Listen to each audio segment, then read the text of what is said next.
بسم اللہ الرحمن الرحیم۔ ناظرین، میکسیکو میں ہزاروں میل پر پھیلا ایک ایسا گھنا جنگل موجود ہے جہاں دور دور تک درخت ہی درخت نظر آتے ہیں۔ اس گھنے جنگل کے سینٹر میں ایک ایسا مقام ہے جہاں پتھروں کے اندر سے ایک چھوٹا راستہ زمین کی گہرائیوں میں جاتا ہے۔ ریسرچرز کی ایک ٹیم نے اس غار نما ٹنل کے اندر جانے کا فیصلہ کیا۔ ان کا یہ ماننا تھا کہ اس غار میں کچھ نہ کچھ اب نارمل ضرور ہے، کیونکہ یہ راستہ کافی تنگ اور کالے اندھیروں میں ڈوبا ہوا تھا۔ اسی وجہ سے اس کے اندر بغیر پروفیشنل اکوپمنٹ کے جانا خطرے سے خالی نہیں تھا۔ اگلے کچھ گھنٹوں میں آرکیولوجسٹ 230 فٹ نیچے غار کے باٹم پر پہنچ گئے تھے۔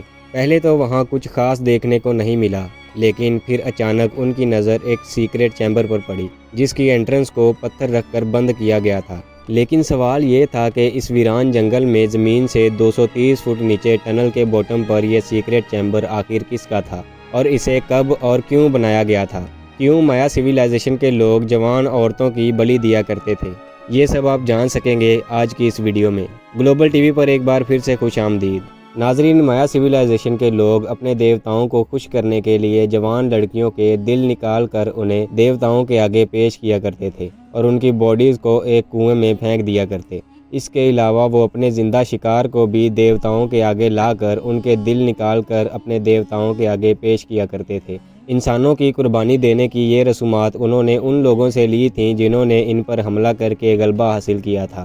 ناظرین، ان لوگوں کی ان رسومات سے ثابت ہوتا ہے کہ وہ صرف اپنے دیوتاؤں کو خوش کرنے کے لیے ہی جوان عورتوں اور جانوروں کے دل نکال کر پیش کیا کرتے تھے۔ میکسیکو کے سینٹر میں موجود یہ گھنا جنگل تقریباً 30 لاکھ اسکوائر کلومیٹر کے ایریا پر پھیلا ہوا ہے۔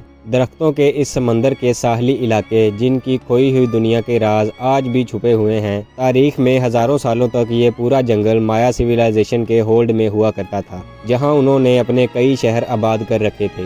مایا سویلائزیشن کے لوگ کافی سکلڈ مانے جاتے تھے، کیونکہ انہوں نے ایجپشنز کی طرح پیرامڈز بھی بنا رکھے تھے، اور اس کے ساتھ ساتھ یہ لوگ agriculture, botany, calendar making, mathematics اور آرکیٹیکچر میں بھی حد سے زیادہ مہارت رکھتے تھے۔ ایکسپرٹس کا ماننا ہے کہ مایا سویلائزیشن کے لوگوں نے اس ایریا میں ٹوٹل 60 شہر آباد کر رکھے تھے، جہاں بڑے بڑے محلات، پیرامڈز اور ٹیمپلز بھی بنائے گئے تھے۔ ان کے ہر شہر کا الگ الگ بادشاہ ہوا کرتا تھا، جس کو یہ لوگ اپنا دیوتا مانتے تھے۔ ان میں سے کچھ شہر اور بلڈنگز تو آج بھی صحیح سلامت کھڑی ہیں، اور ان کو ڈیلی ٹورسٹ کی ایک بڑی تعداد دیکھنے بھی آتی ہے۔ لیکن اس گھنے جنگل میں، جہاں پر کوئی روڈ نیٹ ورک بھی نہیں ہے، اس کے اندر ہزاروں سال پہلے بسنے والی مایا سویلائزیشن کے راز، پورے شہر اور کئی سٹرکچر بھی چھپے ہوئے ہیں۔ کچھ زمین کے اندر دھس چکے ہیں تو کچھ کو درختوں کے سائے نے انسانی آنکھوں سے اوجھل کر رکھا ہے۔ لیکن ماڈرن ٹیکنالوجی کے استعمال سے چھپے ہوئے شہر اور ان کے بنائے گئے سٹرکچرز کو ڈھونڈا جانے لگا ہے۔ ایکسپرٹس اب لیڈار ٹیکنالوجی کی مدد سے درختوں کے اس سمندر کے نیچے چھپے سٹرکچرز کی نشاندہی کر سکتے ہیں۔ لیڈار کا مطلب ہے لائٹ کو ڈیٹیکٹ کر کے رینج کا پتہ لگانا۔ یہ ایک ایسی ٹیکنالوجی ہے جس میں جہاز سے زمین پر لیزر پلس گرائی جاتی ہیں۔ یہ لیزر پلس درختوں کو بائی پاس کر کے زمین سے ٹکرا کر واپس جہاز پر لگے سینسر تک پہنچتی ہیں، اور پھر اس پر ڈیٹا کو پروسیس کر کے گراؤنڈ کی ایک 3D شیپ تیار کی جاتی ہے۔ یہ ایسا ہی ہے جیسے ایکس ریز ہماری ہڈیوں کا ایک نقشہ بناتا ہے۔ حیرت انگیز طور پر ابھی تک 4500 سے بھی زیادہ مایا سویلائزیشن کے کھنڈرات مل چکے ہیں، لیکن ایکسپرٹس کا خیال ہے کہ اصل میں ان لوگوں نے اس سے بھی زیادہ سٹرکچرز بنائے تھے۔ ناظرین، یہ سوال اتنا امپورٹنٹ نہیں ہے کہ مائنز نے ہزاروں سال پہلے کتنے سٹرکچرز بنائے تھے، بلکہ اصل مسئلہ تو یہ ہے کہ اتنی بڑی آبادی والے پورے کے پورے شہر چھوڑ کر وہ لوگ آخر کہاں گئے؟ کیا ان کو زمین نگل گئی یا آسمان پھٹ پڑا؟ اتنے سکلفل ہونے کے باوجود وہ کون سی ایسی چیز تھی جس میں وہ لوگ کمزور پڑ گئے، اور آج ان کا اس جگہ پر نام و نشان بھی نہیں ہے؟ لیڈار ٹیکنالوجی کی مدد سے ریسرچرز پہلے یہ پتہ لگاتے ہیں کہ جنگل میں کس پوائنٹ پر ماین کھنڈرات موجود ہیں، اور پھر وہاں فزیکلی جا کر سائٹ پر ایکسپلوریشن کی جاتی ہے۔ گلف آف میکسیکو کے قریب مائنز کے ایک چھوٹے سے گاؤں کے کھنڈرات ملے۔ اس گاؤں کو کیوک کہا جاتا ہے، جہاں ایک لوکل بادشاہ نے 800 عیسوی میں، یعنی آج سے 1200 سال پہلے 20,000 پتھروں کو کاٹ کر 79 فٹ اونچا ایک پیرامڈ بنایا تھا، جسے چیچن اطزا کے نام سے جانا جاتا ہے۔ पुराने माया लोग अपने किंग्स को पिरामिड के अंदर एक रॉयल चैम्बर में दफन किया करते थे। रिसर्चर्स ने इस पिरामिड के टॉप से बॉटम तक एक सुराख खोदने का फैसला किया ताकि ये पता लगाया जा सके कि इस पिरामिड के अंदर कोई रॉयल चैम्बर मौजूद है या नहीं। 21 फुट की खुदाई के बाद आर्कियोलॉजिस्ट को एक ऐसा पत्थर मिला जो एक साइड से बिल्कुल फ्लैट था। ये पत्थर दूसरे पत्थरों से काफ़ी मुख्तलिफ था, क्योंकि इस तरह के पत्थर पिरामिड्स बनाने के लिए नहीं बल्कि उस दौर के लोग ऐसे पत्थर किसी रूम की छत को सपोर्ट देने के लिए लगाया करते थे, जैसा कि इस पिरामिड की सीलिंग से भी देखा जा सकता है। ये खास पत्थर इस चीज़ की निशानी थी कि इस पिरामिड के अंदर भी कोई चैम्बर बनाया गया था। मजीद खुदाई के बाद रिसर्चर्स को आखिर वो चीज़ मिल ही गई जिसकी उन्हें तलाश थी। हैरत अंगेज तौर पर पिरामिड की बेस पर एक कमरे की फाउंडेशन और कुछ सीढ़ियाँ दिखाई दी। इसके साथ साथ मलबे में से मट्टी के बर्तन का एक टूटा हुआ हिस्सा भी मिला। इस छोटे से बर्तन के टुकड़े ने आर्कियोलॉजिस्ट को मजीद सवालों में उलझा कर रख दिया। कार्बन डेटिंग से पता चला कि यह हिस्सा सन 500 में बनाया गया था, यानी आज से 1500 साल पहले। हैरान करने वाली बात तो यह थी कि पिरामिड खुद तो 1200 साल पहले बनाए गए थे, लेकिन बर्तन का ये टुकड़ा पिरामिड से भी 300 साल पहले बनाया गया था, जो किसी सूरत भी मुमकिन नहीं था। हिस्ट्री से मालूम पड़ता है कि युकाटन का ये हिस्सा नॉर्दर्न माया में शुमार किया जाता था और 500 ईस्वी में जब पिरामिड के अंदर का ये चैम्बर बनाया गया था तब मायंस यहाँ आए ही नहीं थे। तो अब सबसे बड़ा सवाल ये पैदा हुआ कि अगर माया सिविलाइजेशन ने ये रॉयल चैम्बर नहीं बनाया था तो आखिर किसने बनाया। इसका जवाब जानने के लिए पिरामिड के खंडरात के आसपास जंगल का मुआयना किया गया।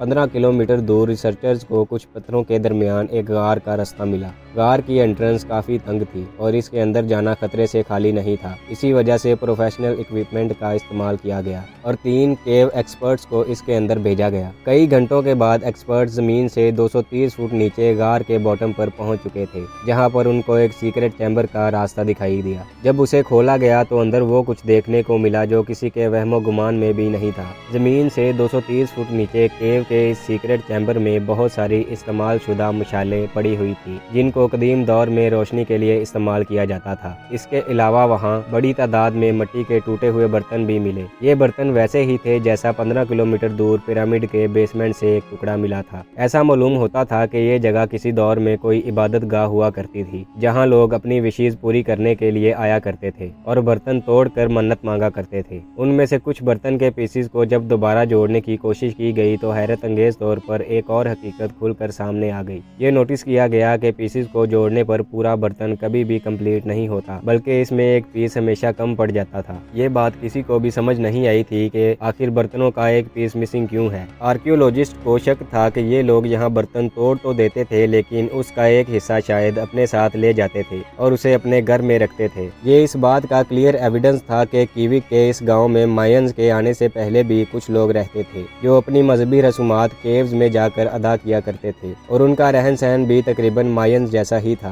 केव के अंदर आर्कियोलॉजिस्ट को मजीद आगे जाने का रास्ता भी मिला। थोड़ा ही आगे जाने के बाद एक्सपर्ट्स को एक और सीक्रेट चैम्बर मिला, जहां पत्थर की दीवारों पर कुछ ऐसे नक्शे बने हुए थे जिनको देखकर दिमाग दंग रह जाता है। केव के बॉटम पर पत्थर के ऊपर 3D जैगवार की पेंटिंग बनी हुई थी। ना सिर्फ इतना बल्कि दीवारों पर एक और पेंटिंग में जैगवार हिरन का शिकार करते भी देखा गया। वो एक्सपर्ट्स जिन्होंने पहले भी दूसरी मायन केव्स में पेंटिंग देख रखी थी, ऐसी पेंटिंग वो अपनी लाइफ में पहली बार देख रहे थे। इन पेंटिंग्स का जब अच्छी तरह मुआयना किया गया तो मालूम पड़ा कि ये 100 कबल मसीह में बनाई गई थी। साउथ से मायंस के आने से भी 800 साल पहले ये पेंटिंग्स यहाँ बनाई गई थी। इस नए एविडेंस से एक बात तो साबित हो चुकी थी कि कीवी के इस गांव में मायंस के आने से पहले भी एक सिविलाइजेशन रहती थी, जिनका रहन सहन और कल्चर मायन जैसा ही था। इसी वजह से एक्सपर्ट्स ने उनको अर्ली मायंस या क्लासिक मायंस का नाम दिया। हजारों स्ट्रक्चर बनाने वाले मायंस के साथ आखिर ऐसा क्या हुआ था जो वो अपना सब कुछ छोड़ छाड़ कर यहाँ से जाने पर मजबूर हो गए और फिर कभी लौट कर नहीं आए। ये सवाल दुनिया के लिए आज तक एक मिस्ट्री बना हुआ है। उम्मीद है ग्लोबल टीवी की ये वीडियो भी आपको पसंद आई होगी। भरपूर लाइक और शेयर करें। शुक्रिया।